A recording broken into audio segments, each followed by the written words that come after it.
Nag-SM ang Jaxel, no screen time muna at nagiging topakin na. First destination namin, syempre kain. Nag-order kami ng pasta, bulalo, Shanghai, maha. Di pa kasi nag-lunch ang Jaxel. Paggising niya, binihisan ko lang at lumarga na kami. Inuna ko muna ang Jaxel syempre kumain para hindi topakin. Pinainom ko siya dyan ng buko. First time niya yan, tinuturo niya kasi kaya sige lang, nang di natupakin.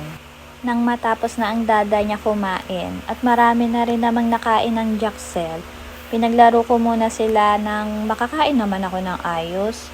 Naawa nga ako sa sarili ko kasi mag-isa na lang akong kumakain. Pero, ganun talaga, pag nanay, din mo magparaya. Yan na ang Jaxel ko ngayon, di na mapatahimik sa isang lugar. Lakad ng lakad, kung saan-saan gustong pumunta. Ikot ng ikot. Dinala nga namin siya sa Kizuna. Una ko siyang pinaslide sa una naming nadaanan. Magaling siyang mag-akyat-akyat. Hilig niya yan Pero yung magpadulas, takot siya. Kaya nung pinag-slide ko siya, para siyang nabigla pero di naman siya umiyak. Sunod naman namin tinry itong tatalbog-talbog siya. Napagod ako dyan, grabe.